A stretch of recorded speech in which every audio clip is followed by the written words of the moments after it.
Kung gusto mo talaga matino dyan, Hesus Kristo yan. Kung tao yan, pandor dito, pandor dito. The temptation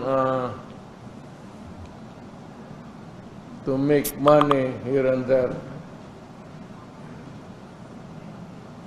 At may command. Yan ang bantayan ninyo sa inyong inihalal na mga officials. Kahit kailan nga ay hindi kayang paglaruin ng mga kritiko ang mga galawan ni Tatay Digong at baka sila pa ang mapaglaruan at baka hindi kayanin ang mga puwerta nito lalo na sa mga oposisyon na baluktot ang mga katwiran pagdating sa mundo ng pamumulitika. At pagdating nga sa usaping chacha or charter change ay tila dehado ang karamihan, lalo na ubos na ang tiwala ng publiko sa mga nakaupo ngayong mga politiko at tambalos-los. Mabuti sana kung umusad ito noong administrasyon ni Tatay Digong ay panigurado yayakapin pa siya ng mamamayan at magugustuhin pa ng marami na pagkatapos itong magpresidente ay maging prime minister pa na panigurado uunlad at tatahimik ang Pinas. Hindi kaya ngayon na puro issue at ingay lang mga nagpapatakbo sa makinarya ng Republika ng Bansa. At para lagi kang updated sa mga bagong upload natin, araw-araw tayo sa mentro sa pagkakaisa at bagong pag-asa. Ito ang Tindig Pinas. Huwag mo ang kalimutan i-like agad ang video. At kung hindi ka pa nakapag-subscribe, i-subscribe na yan. Is again coming up and if there is any provision at all, if at all, that would need a change or correction somewhere in the charter, let us all cooperate and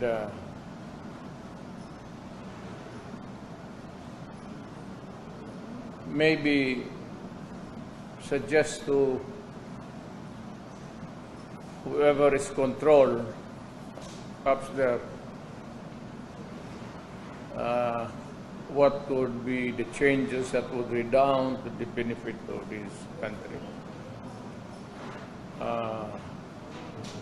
I hope that it will remain that way.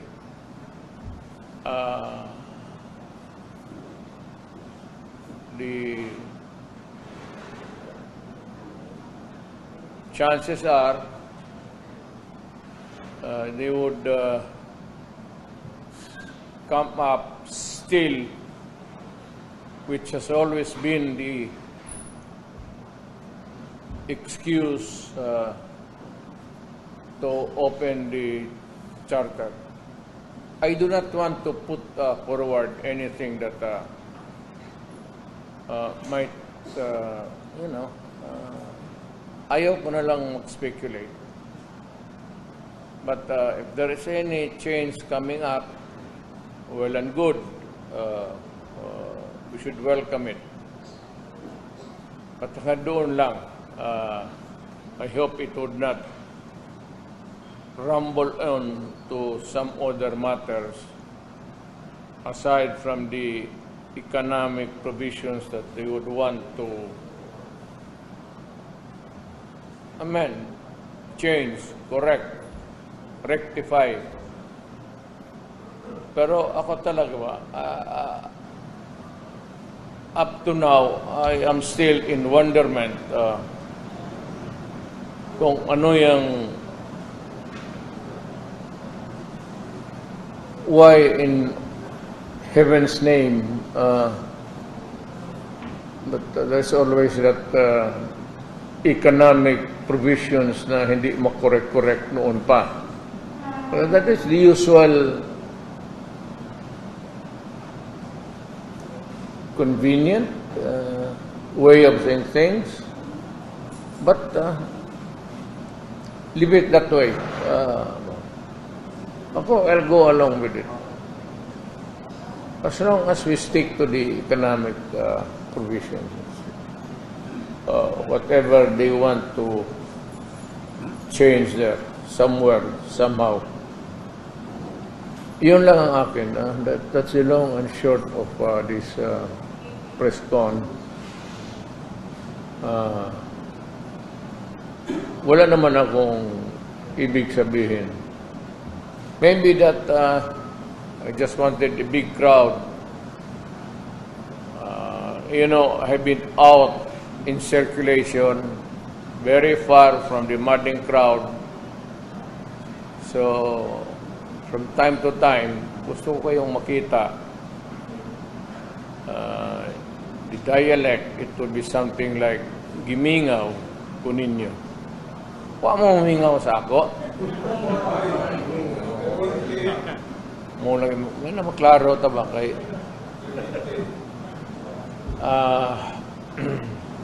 so yun lang, hanggang doon lang ako for the nonsense. So kasi andyan naman rin ang the progression of things, so I would not want to go ahead forward and overtake ka sa which may or may not come. Parang ganon lang. Mayor, it seems like we're not really 100% sure if we can trust these people na mag-handle. What if sa gitna ng sinasabi nilang economic lang ang tututukan, biglang na-open yung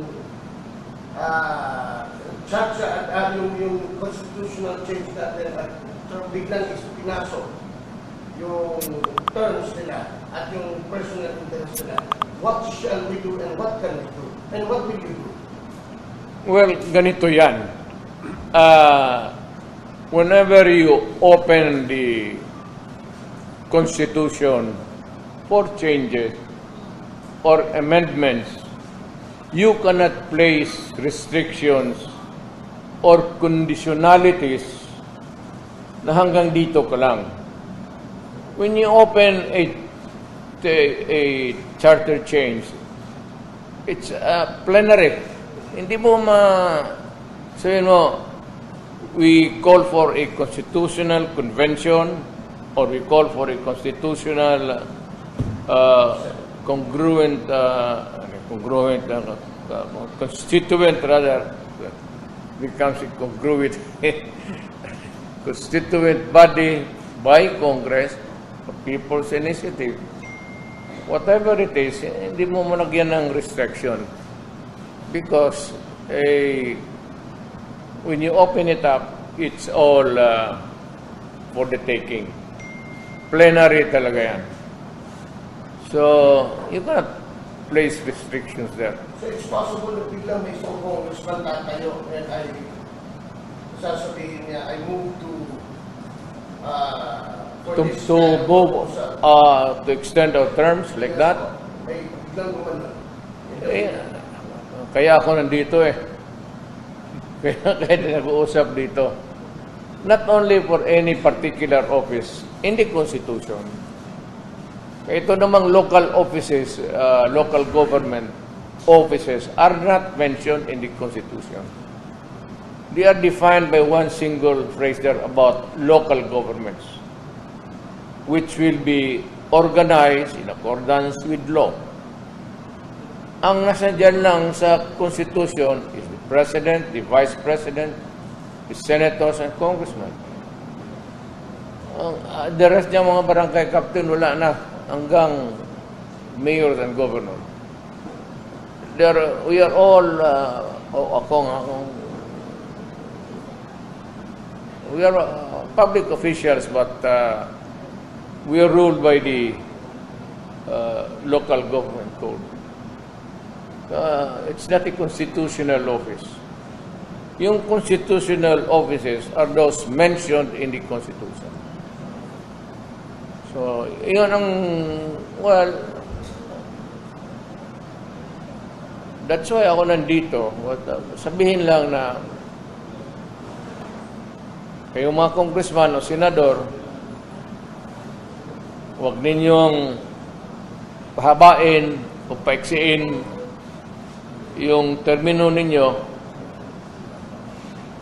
Let it be where it is. Kung magsabi 6 years ngayon o ganon, hanggang dyan lang.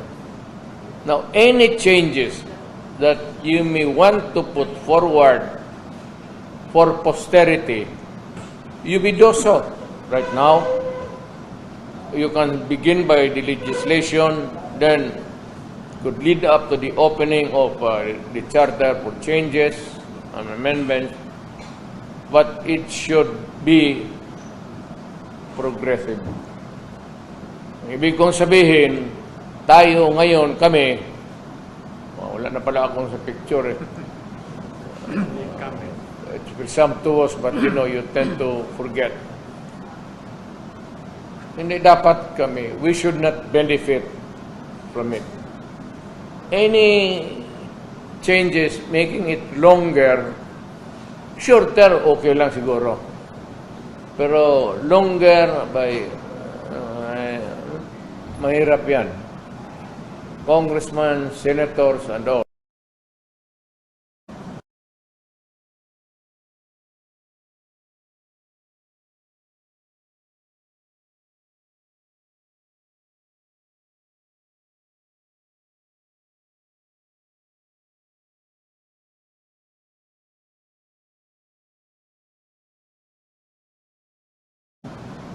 But it must be purely motivated to improve the interest of government and country. It will never be used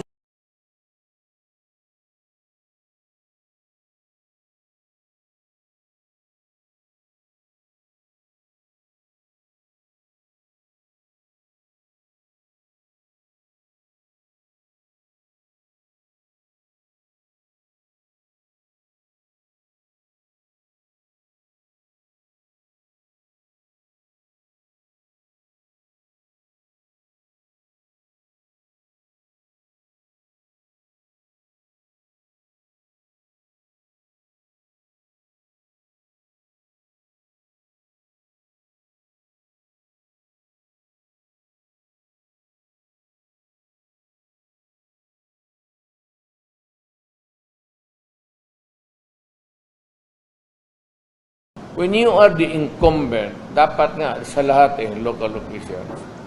Alam mo kasi, you should be allowed to resign 6 months before. Precisely to deter you from using the resources of government to fund your candidacy. Governor man, mayor, alam mo na, you will have a lot of advantage if you do that.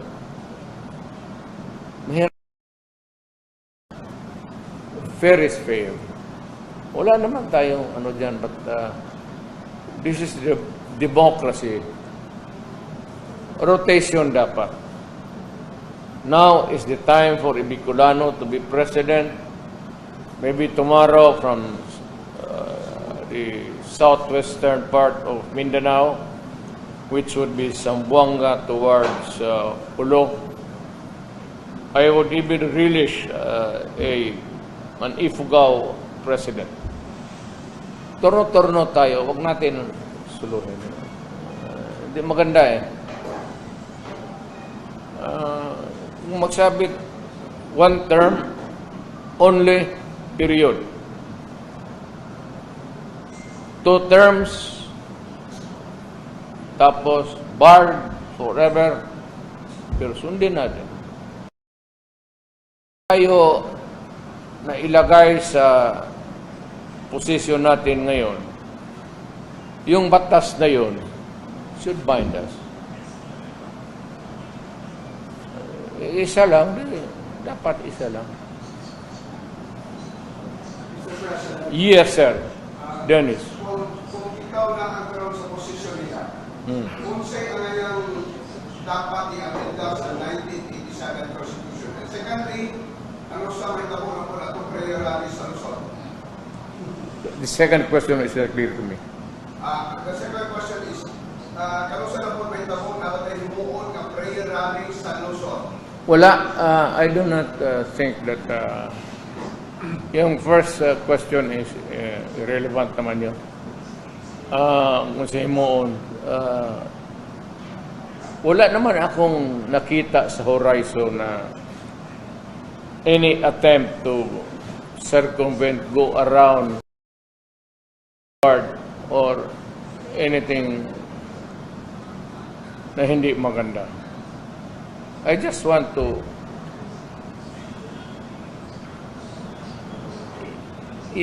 we live on our time. Kung saan tayo dinatngan ng swerte natin sa buhay, ng Constitution, and your destiny, nandyan lang tayo. Because this is what a democracy.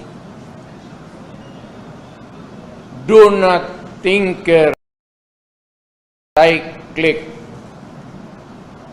movement of a democratic state. Do not introduce something which is foreign or not aligned with the original intentions of those who made the charter. Sundin lang natin the intention. Kung ginawa 6 years, 6 years. Now, kung nandiyan ka sa 6 years, diyan ka lang. You want to make changes, make it another successively, wala fine. But you should not benefit from it. That is really what democracy is all about.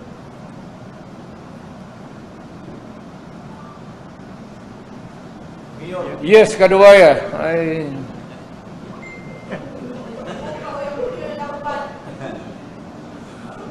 Sir, what made you change your mind? Previously you said no for BI, no for tinkering the Constitution. What happened? Change my mind. Change the position. I never changed my position because there is only one position. Hindi naman ito kama. Ang ano doon is really, there is only a term limit of, I said, you should bind yourself to where you are or where you are placed at or is. I don't know which is the proper one. So you don't want a president who extends term in office. So same with the senators. Again, You don't want a president, a president, or any president. it's obvious. That's why the Constitution says one term only. So you do not have the privilege of being elected again. You just follow the intent ng gumawa ng ating Constitution. In other words, do not, I mean, Good. Mayor, they are saying after the Cebu prayer rally, it changed a lot in terms of perspective vis-a-vis the people's initiative and the constitutional discussion per se. Why? no, I've always been a stickler to, you can, if there's a record of history of my public life stint in government, I've always been consistent. ayaw ko yung I never crave for any other than what is given to me by law at that time. Wala akong... If you were to suggest what provision, what economic provision in the 1987 Constitution should be amended, what would that be? I don't care if you make the economics libro dyan sa... Huwag mo lang pakialaman yung Constitution. Saksak mo na lahat ang economic provisions ng libro ng encyclopedia kung gusto mo. Let us not, beat around the bush or find excuses to just... Huwag na tayo magbulahan dito kasi matanda na tayo. We've been long in dito sa gobyernong ito, tumanda tayo. Nakilala kita, naka-short pants ka pa lang. Nagkaalaman na tayo dito kung sa badya, labad-labad ka man sa asking questions. Sir, because you're saying that you're fine except the term of office. So if you are fine, which one should be amended? And which part of the economic? Wala na, kasi dapat doon, kung elected ka doon lang. But if you can do it na i-amend mo, but the problem is, if you amend the Constitution and you are the incumbent president, you have all the resources to get what you want. Kaya mong bilihin pati yung barangay captain, so what result would you want? Huwag na tayo magbulahan dito sa Pilipinas. Sabihin mo, ipadaan natin ng referendum, plebisito. Bilat. Kung gusto ng presidente, the resources are there for him to utilize. Pagkabobo naman niya pag hindi mo matalo basta. Whatever it is, a referendum or a plebiscite or a result of a votation or whatever. Are you saying that if you are going to amend, it's going to be a done deal because he is the president?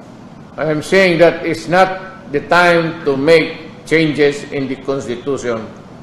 The Constitution is good, very good, the best that we have ever produced. Do not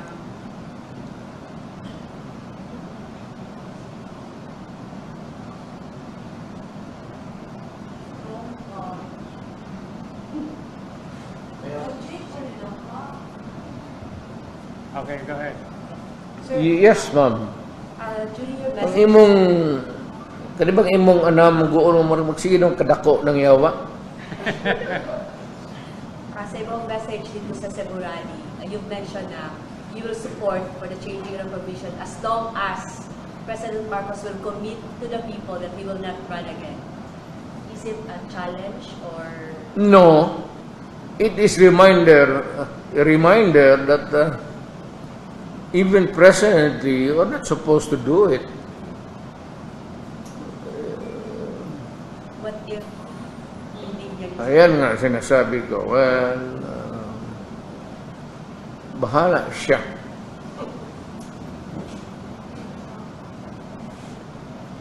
But it's, you begin to tinker with it. Yan ang sabi ko, do not tinker with the Constitution.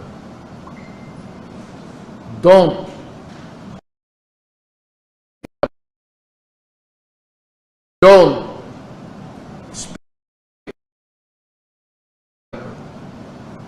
don't. Other amendments, fine.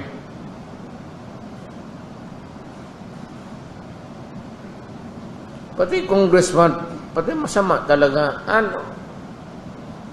Wala. Ganito na lang. Gusto mong baguhin from ngayon 6 years, you make it 10 years for one term. Maganda. Pero baka sa panglatlong dekada na yan, huwag ngayon. Kung meron man tayong gawin, hindi para sa atin, para na sa mga ating anak. Huwag para sa atin, kasi yan, that would trigger a lot of friction in society. Magkakaroon ng initana eh. And hindi lang man tayo, buti sana kung kami lang mga politiko. You have to deal with the population, you have to deal with religion, kasi ang religion naman, you have to deal with the military, you have to deal with the police, you have to deal with the security guards, you have to deal with the kafgo.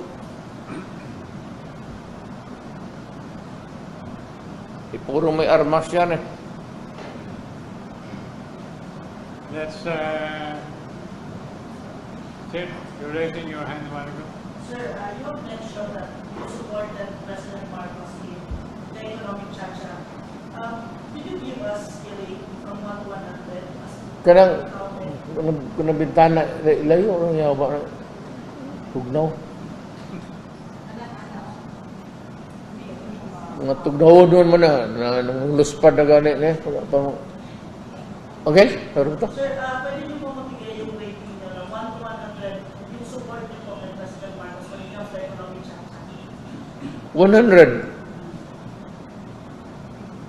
If you're going to rate this presidency against the proposed chacha, what grade will you give it? The proposal for what?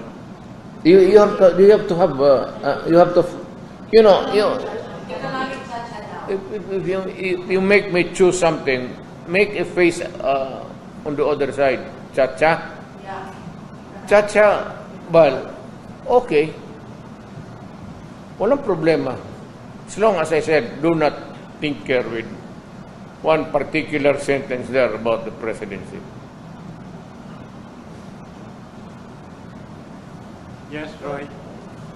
Mayor, we got your point on the term limits, that you would be okay with it for as long as it will benefit the current officers. That's the term limit. How about the form of government? What's your take on it? I'm comfortable with the presidential type of government natin ngayon. It's a Republican form of the government, presidential type. Huwag na natin palitan kasi yan yung naabutan ng lolo ko, naabutan ng apo ko. Huwag na natin yaga-yaga. Kung wala nang may ibang putang kayo, kung wala na kayong ibang pag-isip, magpunta kayo doon sa likod ng bahay ninyo. Tingnan ninyo kung walang tao doon.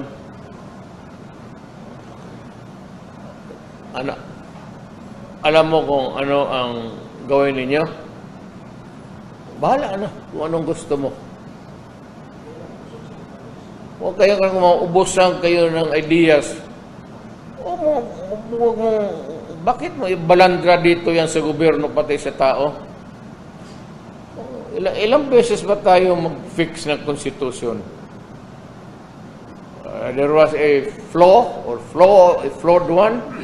Okay, we may change it. What else? What needs to be done? Something else? Good. But not the prolonging of the barangay captains, nor of the president. Not good. Kung meron man, i-apply yan.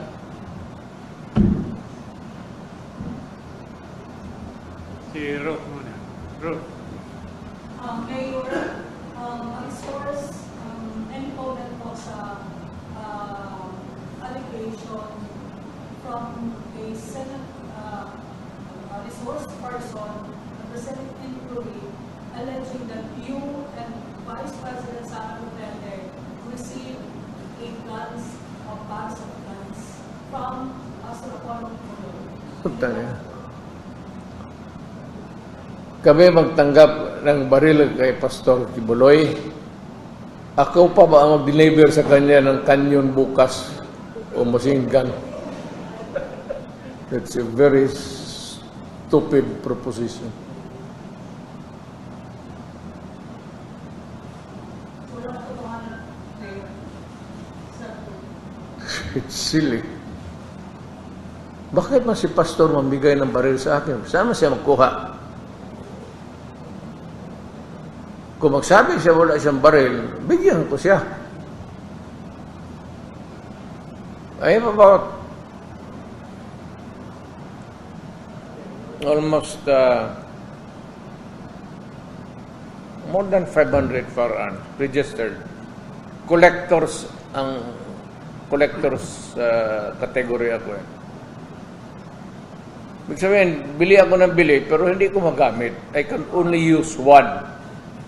I can carry a gun, only one of the entire collection, maski mag-abot ng 50 million. You're only allowed by the authorities to carry one gun, not even a rifle. Hunting, maybe. Shotgun, okay. But military hardware, no. Wala nga ako eh. All that I had before was military, pero MR. Because sitwasyon, alam mo na, mayor ka, punta ka ng bukid, hindi mo na malaman kung sino yung kalaban mo.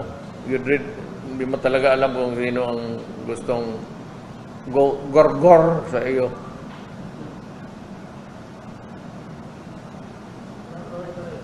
Only 500 cars.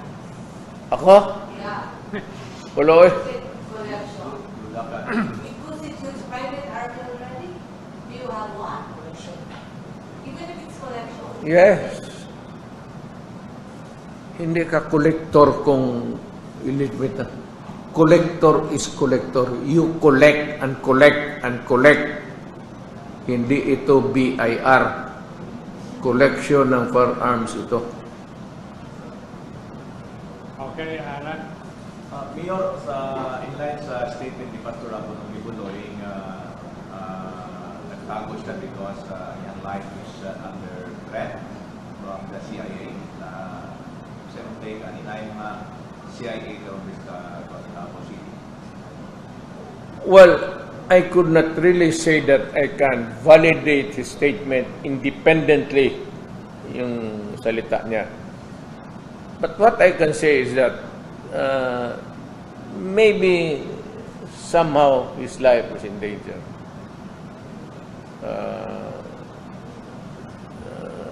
Alam mo, ang kaso niya sa Amerika eh. Hindi naman dito. Wala naman kaso si Presidente, si Pastor Kibuloy dito. He's free to move around. And the process there, extradition.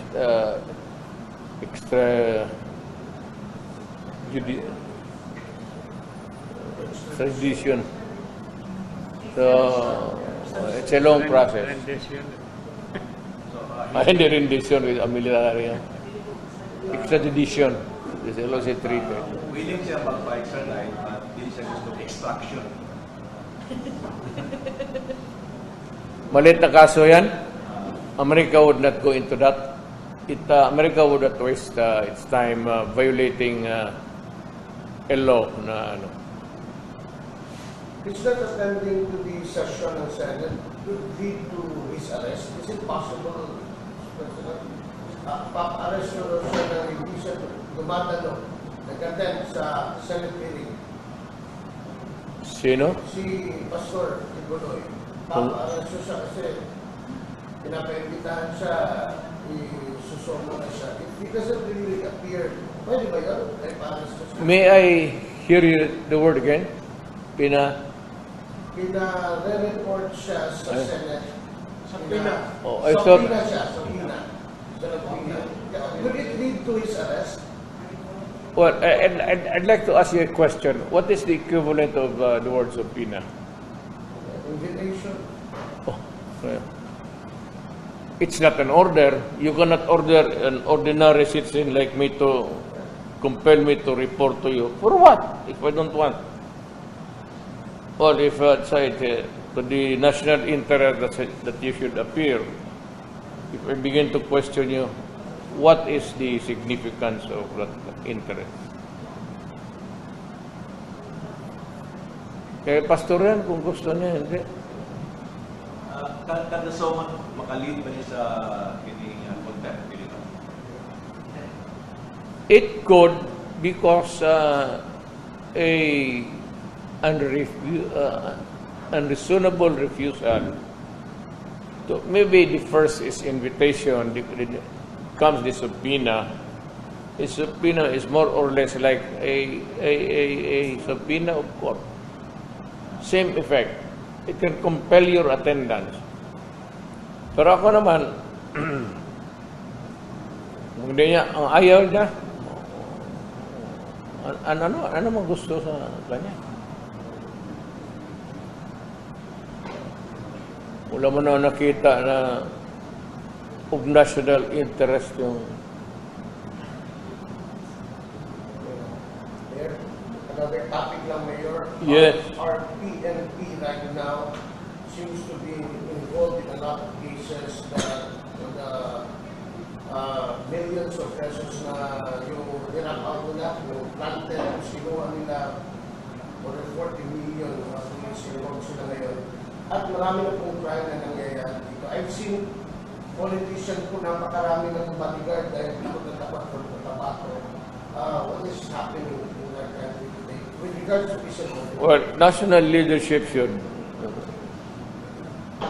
Alam mo dito sa Pilipinas, wala naman talagang ambos araw-araw eh. Alam mo, pasikatan lang yan. Ako personally, I do not need. Pinipilit na nila yung pulis sa akin eh. Pero kung ako, I'd rather, if somebody has to die today, tonight, or tomorrow, mas mabuti pa ako kasi matanda na. Kaysa mga pulis, may pamilya pa yan, may mga anak pa. What the heck about going around with so many bodyguards kung hambog mo lang yan? Para sa takot lang yan? All you need is a gun, maybe, and 2 balls. Pag isa lang itlog mo, yan ang problema. O 3. Either isa or 3. May imbalance eh. 2, tama-tama lang. Okay? Yeah. Mayor, you mentioned also na maaprubahan naman sa municipalities na kung kailangan provision lang, okay sa ito. Dati, maaprubahan ka na sa Kongreso, kailangan din sa munisipyo, suportahan ba nito kung kampanya baka aprubahan ang pagkatikita sa mga. Come to think of it, you know what? Even if they will touch on everything there in the charter, yun sa Constitution, I will not mind. But make it progressive.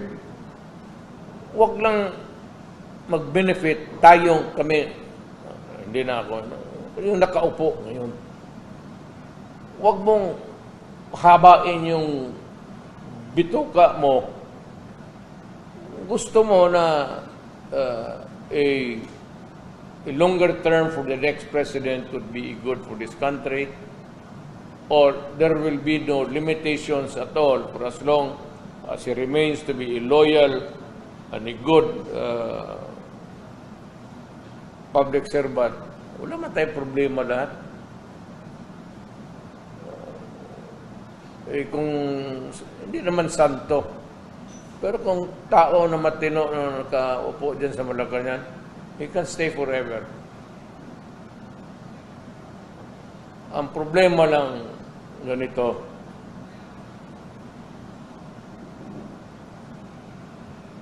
nag-iisip ako ng malalim. Problema kasi, si Jesucristo hindi nag-file ng certificate of candidacy.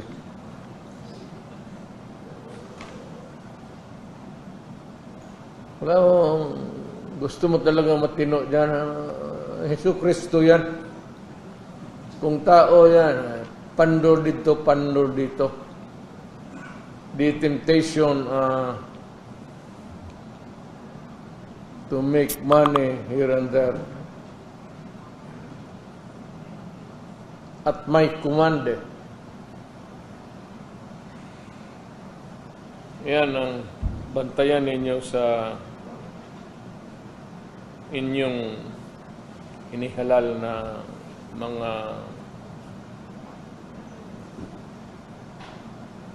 officials.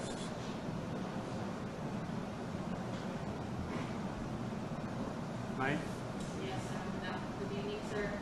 Gusto lang ako sabihin ang mga questions sa status sa possession na to. When you said that Mindanao be separated from the Republic. Vis-a-vis whether we are good or not. Alam mo, sa totoo lang, for it all, declare lang yan. Sabihin ko lang kasi sa ano na, look, you guys, when you think legislation, we think of your work there as a secretary or as a senator or congressman or whatever. Think always of the Republic of the Philippines. Huwag ninyong pabor-paboran niyan kasi hindi lang kayo ang Pilipino. Parang ano lang yung pitik lang yun na reminder, gentle reminder na, you know, shape up because hindi pa naman tayo magkatribo lahat. Yan nga ang problema eh. Magpunta ka doon sa Ilocos, hindi ka maintindihan talaga kung taga-Bisaya ka. Kung taga-Bisaya ka, magpunta ka doon sa Pulo, hindi tayo magkaintindihan. Kung taga-Mindanao ka, magpunta ka Luzon, tulala ka palagi. Baluktot ang Tagalog mo o ang Bisaya ng Tagalog, mukhang Espanyol pakinggan sa tainga ko. Another mayor, what do you make of the goings on sa Senate hearing under sa committee ni Senator Montiveros about kay Pastor Apollo Kibuloy, not only indicating him but also dragging along your name and the Vice President Sara? Wala, What do you make of anong sinabi niya? dragging, getting statements from alleged witness that you're somehow involved in the gun exchanges, transactions involving firearms, Involving transactions involving firearms. Sa pag-iingon sa witness, that particular witness saw you and the Vice President bringing that back to the firearms from the pastor. Ako ang supplier ng firearm dito, hindi ako nanghihingi. Matagal na akong supplier ng firearm, bata pa ako. Has the pastor reached out to you when the Senate hearing started, especially when witnesses started to come out, alleging all these things against the pastor involving you and the Vice President? That we jump to the same answer. You know, there are always, we never run out of silly or idiots in government. Let them be. Komportable sila dyan, o komportable rin ako dito. Sharon? Uy! Si Mama pala ito.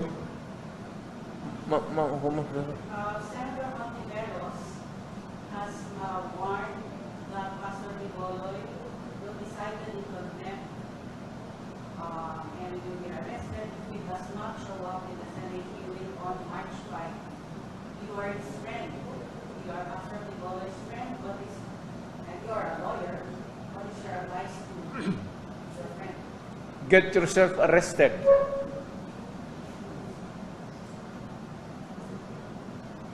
So he will not show up. This is a free country. If you do not want to go there, get arrested.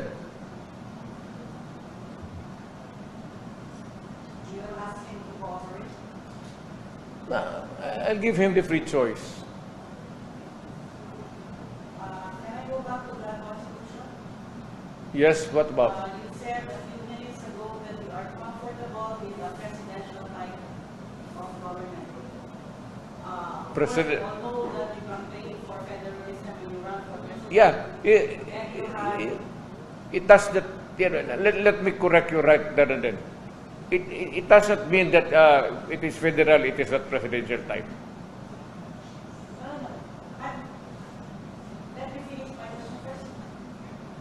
You said you are in favor, wag na natin palitan, naabutan ng lolo ko, naabutan ng ako ko.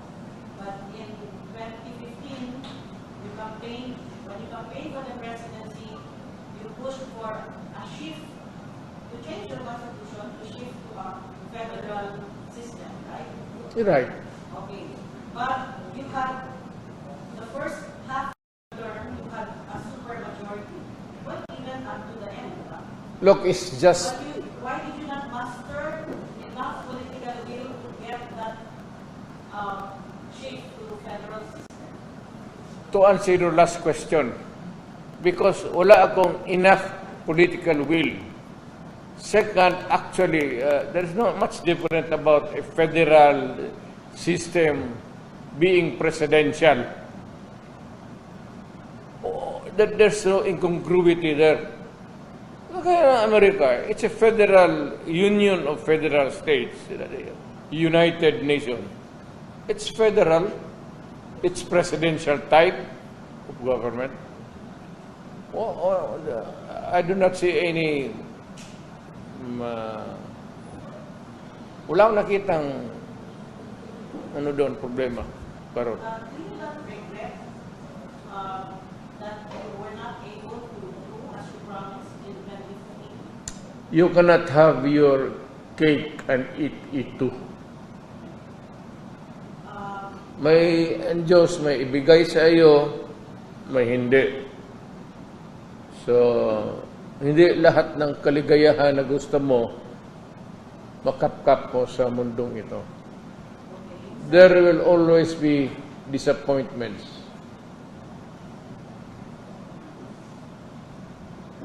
And this was your big disappointment.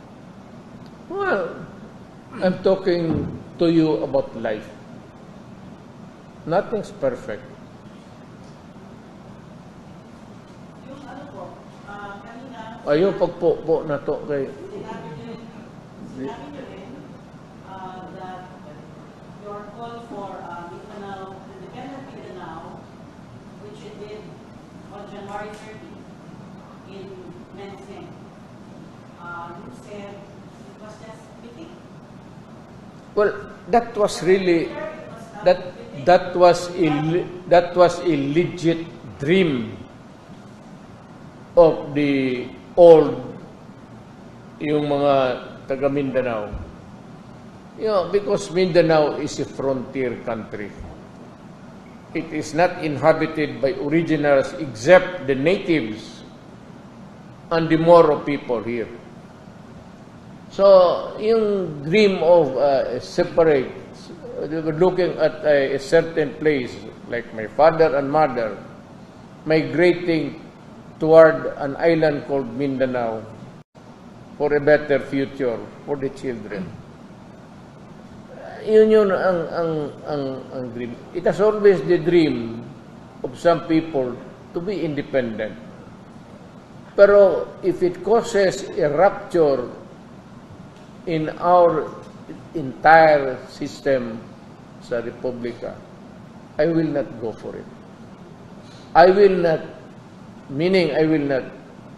go for a forced carving out in Mindanao out of the Philippines. Are you saying now that it was just a pity or a failure? I am not. I'm not. There were no takers? I'm not saying any different, really, actually. Kasi wala naman, after you made the call, there were of course reactions that you cannot do. Well, I said, sinabi ko, So you're saying that now because give us a better deal for Mindanao. Well, if you studied history, Mindanao has always been a poor relative vis-a-vis with the entire country. Ang Mindanao noon, the least for so many years, consistently the lowest in getting public funds for our structures. Kaya tayo pinaka-late nag-bloom. And that was the complaint. Kaya it fueled the revolution. It encouraged people, and some Christians joined the Moro people in clamoring for an independent Mindanao. Klaro yun eh, especially the earliest settlers dito. Na dumating na ang panahon na maganda na ang road network doon sa Mindanao. Punta ka ng Hagonoy noon hanggang Rocky Road. Sa ice cream lang yan. Hindi yan pang gobyerno. Hindi naman talaga nahati. Because the influential leaders and even the national leader, president, has always been there. Para tayo na nakachamba na sa panahon ba yan? Karoon tayo ng presidente dito.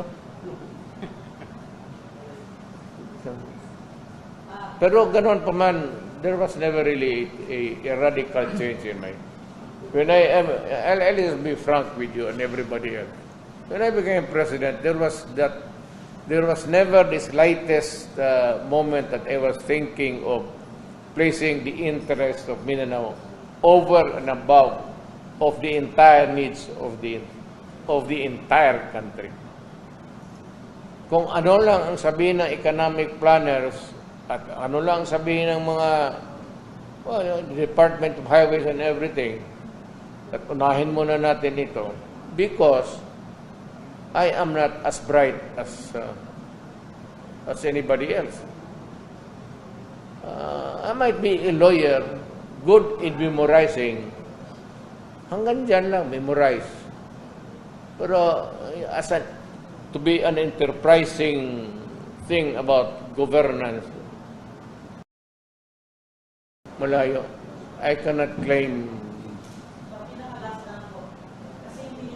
Kadili kaya may kay di ka pod mo undang tindog naman ko. I think somebody asked, but you were not able to answer it earlier. The question was, are you going to Manila or Prayer rally. after another rally for Handa? Of course not. What for? So, the Cebu rally was the last? Just a pretext just to go home to say alam mo, Cebuano always yearns to see his birthday. Any slightest excuse to be there. Pero sabihin mo just to be at the moment because it is demanded. Kaya, So there's no schedule for now? no schedule. If you are asking the question in terms of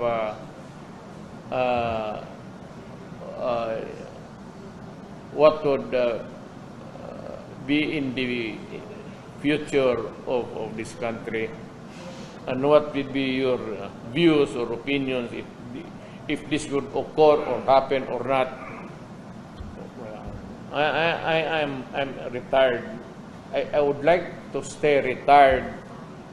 I do not want to meddle in politics. Maski na sa mga anak ko, if they can carry the burden on their own, kampanya lahat na gusto ko magpahinga na. But, Color, maya ko lang sabihin sa iyo, 40 anyos na gud ako.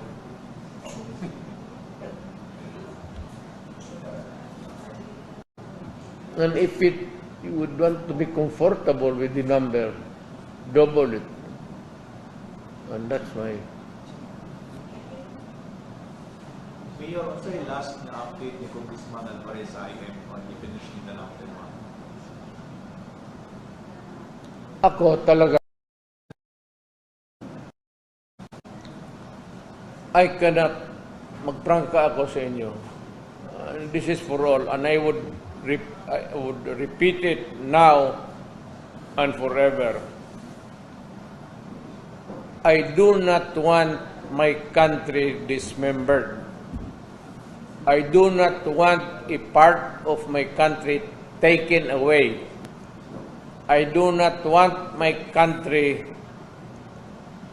to be disturbed physically, even the slightest. It goes for Luzon hanggang Pulo. Yung nagising ako sa mundong ito, Republic of the Philippines, for as long as I live, it would be the same Republic of the Philippines. Were you saying a different thing, Mayor, last time when you said that you would want Mindanao to separate from Mindanao? Although you did not... Sa kadang intriga ka, intrigadura ka yun. Separate. Usap siya, magtiayon, kaya mag-separate. Hilo, diha. Ha? Panghadlok mo lang na. Mas paano? Para, yung nga kabitaw. Pas ni mo, magsikagyaw-yaw. Pag yun kasi yung bana, ikaw mo yaw-yaw, biyaan ta ka. Wala na.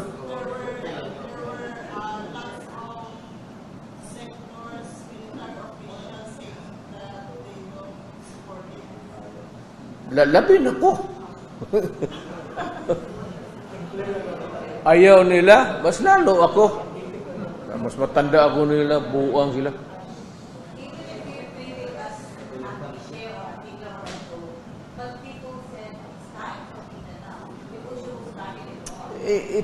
You can craft it the way you want, legislation, or we go into a deeper local autonomy. You can never do what you want. Let it remain a Republic of the Philippines. So no more talks about Mindanao, setting up the Republic. Yan lang ang problema. It's the distribution of the national wealth.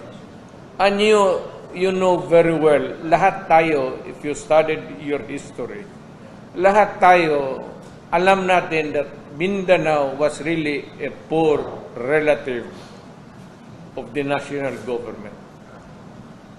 Ngayon lang ito, nakabawi tayo. Nung presidente ako, hindi ko nga sinabi na bigyan mo lamang ang Mindanao. Patas. Hindi mo naman sabihin na presidente ako, gusto kong bumawi na, o nagkulang tayo noon, ngayon panahon ng bumawi. That ain't the way of being a Filipino. Kung ano yung, what's good for the Huluhano, must be good for the Ifugao, must be good for the Tagalog, and must be good for the Visaya. Why? If you have to remain a republic, ganun talaga, you better adopt that kind of thinking. Hindi tayo pwede mag-isip-isip na mga Tagalog, Bisaya, or kalukuhan niya. Ngayon pa, katanda-tanda na natin, may mga anak na tayo, ngayon pa tayo mag-isip ng ganun.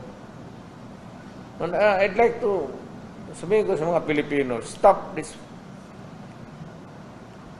separate. Na pagmulat ko sa mata ko when I was born, this was a republic. Ganun na. Huwag mong kunin baski kalahating hektarya yung Samal Island. Magkagulo tayo. Even if you take 1 hectare away from Samal Island, yung bayan ko, yan. Huwag mong galawin. Pag hindi, magkagera tayo. Mayor, Listen to you when you said you want people to be educated for a label bomb that Mindanao will be a separate country from the Philippine Republic. We got it wrong. Sabi ko sa iyo, pang-atik lang yun. Ano ka man? Kung hindi mo ganunin kasi yung mga taga-Maynila, parang sipain mo yung paa. Adrip, potang ina mo, hindi lang ikaw ang Pilipino, ha? Nabuutan rin lang yun, pag marato. So class lang so Mayor, and they took it so serious. Nag-cool down sila ito. Because of that. Not because of a bluff, but because of a strong statement coming from a Filipino. Adre, hindi lang kayo ang Filipino. Lahat ang mga minuno natin nagpakamatay sa bayan natin. Do not. So it's dead. May talaga independence movement. It's dead. Okay. Silly. you still have another question, Ron? If at all, kung mayroong mag-declare ng independent state, kung gusto lang nila, payag ako, Samal Island. Yan. Gusto na mag-declare ng independent Samal Island, sali na lang ng talikod para may sila, bakasyonan. Ron? Mayor, I still have to, Mayor, yung drug addict issue kay President, ganun pa rin ba yung challenge mo kapag drug test? Drug test. Drug addict issue. Challenge mo po. Ano? Ay, still challenge ba? Si Presidente, wala akong sinabi na ganun. Ma'am, you have to, even if you kill me 1,000 times, wala akong sinabi na ganun. Taking a drug,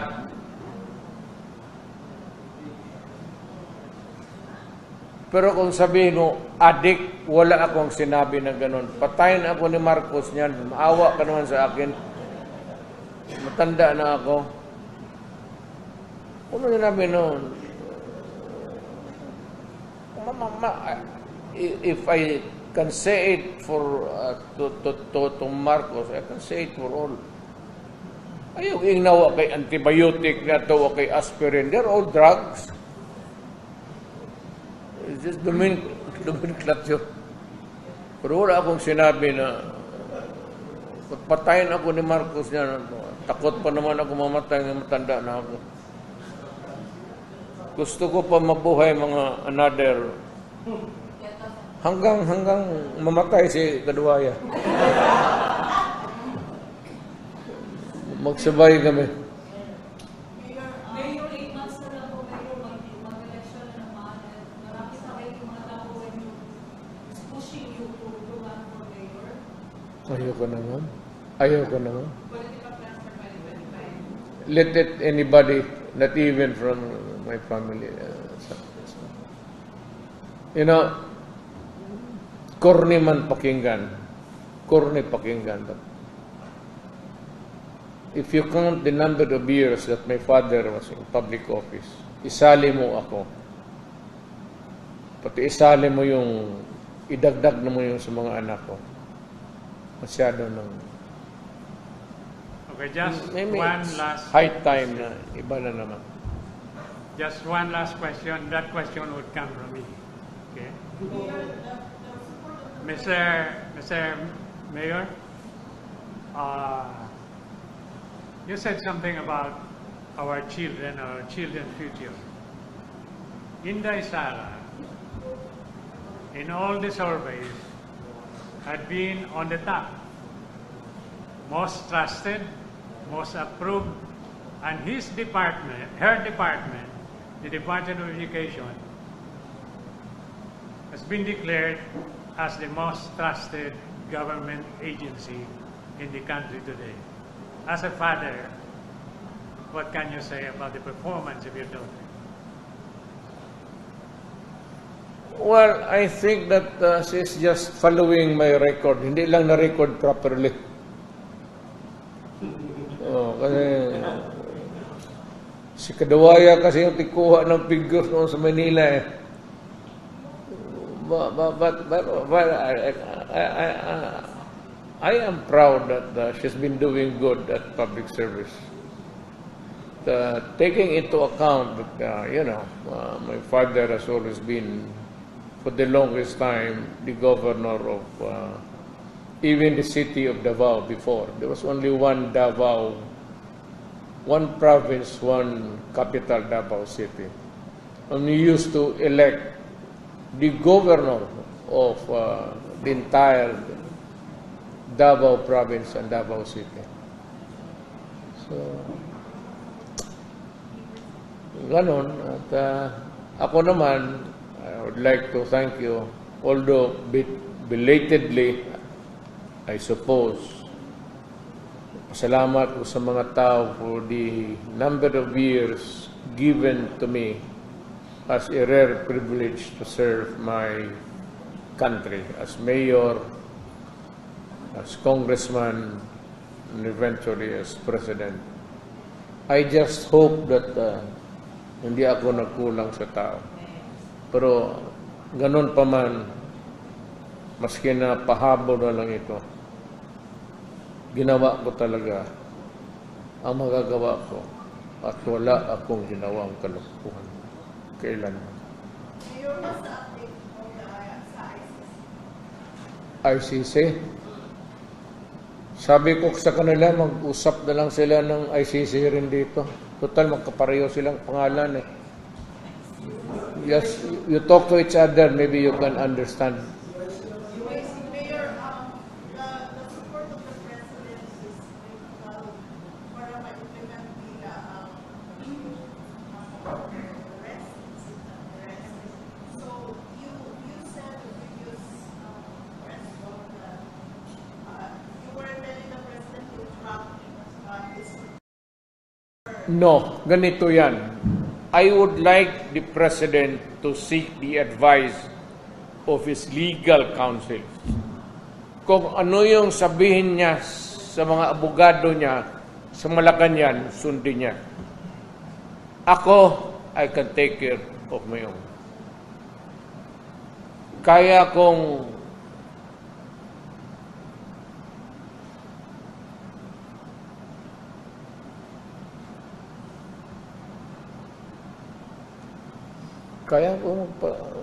saan ba yung ICC na yan?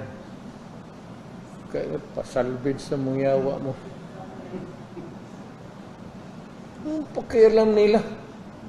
When my country was being eaten by drugs and everything, nandito ba sila? Putang ina nila. Sabi mo sa kanila, putang ina ninyo. Panahon na brihon natin dito, nagpatayan tayo dito, pulis ko patay dito, patay doon, patayan tayo ng mga Pilipino. Saan itong mga putang inan to? Where were they? Yung kinakain ng mga anak natin ng droga. Hindi ang droga ang kumakain sa mga anak natin. Saan sila? Putang ina. Sabihin nyo, tatapos turuan pati kung anong sabihin nila. Sampalin ko sila. Totoo, kung may makita ako na foreigner magsalita sa akin sa harap na, pag hindi kita sinampal. Ano? Wala mang preso yan. Guilty ka agad. Did you slap this idiot of the associated whatever? No. Pakialam kayo ng pakialam, hindi naman kayo nakakatulong. Sabihin ko nga, look, idiot, if you are not really an idiot because you are an idiot, sino ba naman gustong pumatay sa kapwa-tao niya? Kung may gusto man akong patayin kayo, kayong pumunta dito sa bayan ko. Noong mga minuno namin na walang alam, pumunta kayo dito. You occupied my country for so many years. Spain for 400 years. Americans, how many years? And you talk like a shit. Tang ina niyo ba kung turuan. Talk about human rights. How many years of oppression? Nagtiis tayo sa mga kamay ng mga banyaga. Tang ina nila. Tapos kung magsalita ka lang, look who's talking, ika nga. Mga natin turuan. Ako ba? Bakit ko patayin Pilipino? Kasi gusto ko pumatay ng puti. Sila yung may kasalanan, hindi yung Pilipino. Yung ngayon, kung Pilipino ka naman, and you're fucking with drugs, destroying the mga bata, ibang istorya yan. Sinasabi ko na nga, tsaka ako nag-warning. At ang warning ko, walang para-para. Wala akong qualified or condition. Huwag mong gawin yan, papatayin kitang putang ina mo. Lagi. Last po, may nagkausap ba kayo ni Pastor Nicolo in person recently? At saka may idea ba kayo sa kanya ng whereabouts kung nandito pa ba siya sa Philippines or nakalabas na? Si Pastor? Sabi ko sa Afrika mo ka muna matago. Kaya hindi ka mahalata doon.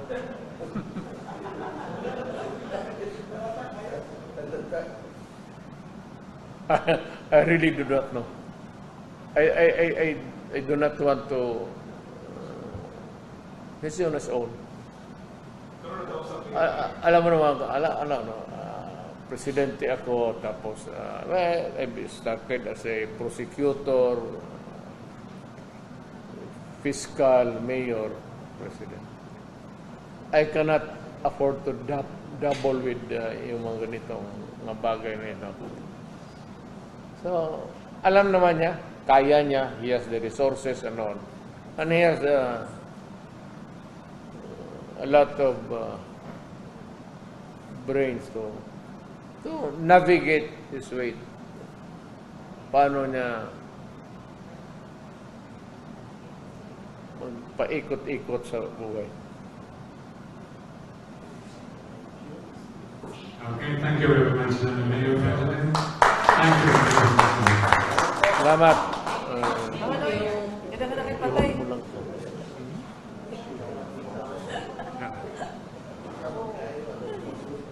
Nakipatay na. 45.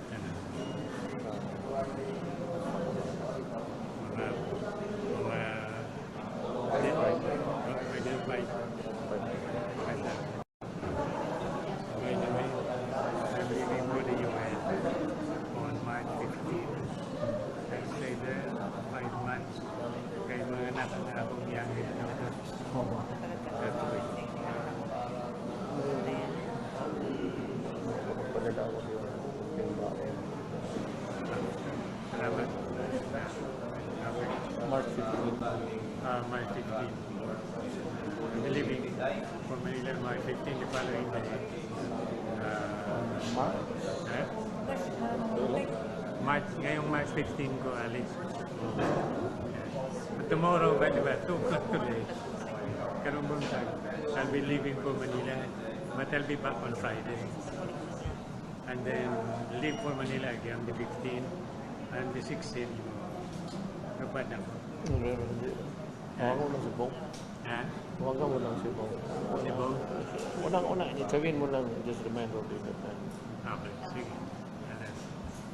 Watan ko lang ito. Uli na sa kina nakipatay. Kamu magod kasi ito, Oy, ako na rin sa kan. ito agit ito eh. Mayo, sir. Agitator talaga. Marunong magpagalit ng ano, kaya na. Gwapo kayo mo ta, sir. Ha? Asa? Bago ka pati na. Ako Hindi na ba ko'y tinatinaw? Gwapo good. Ay mo nang gawas eh. Nalibak. Nalibak ka. Hasta kilay pa. Nalibak. Nalibak.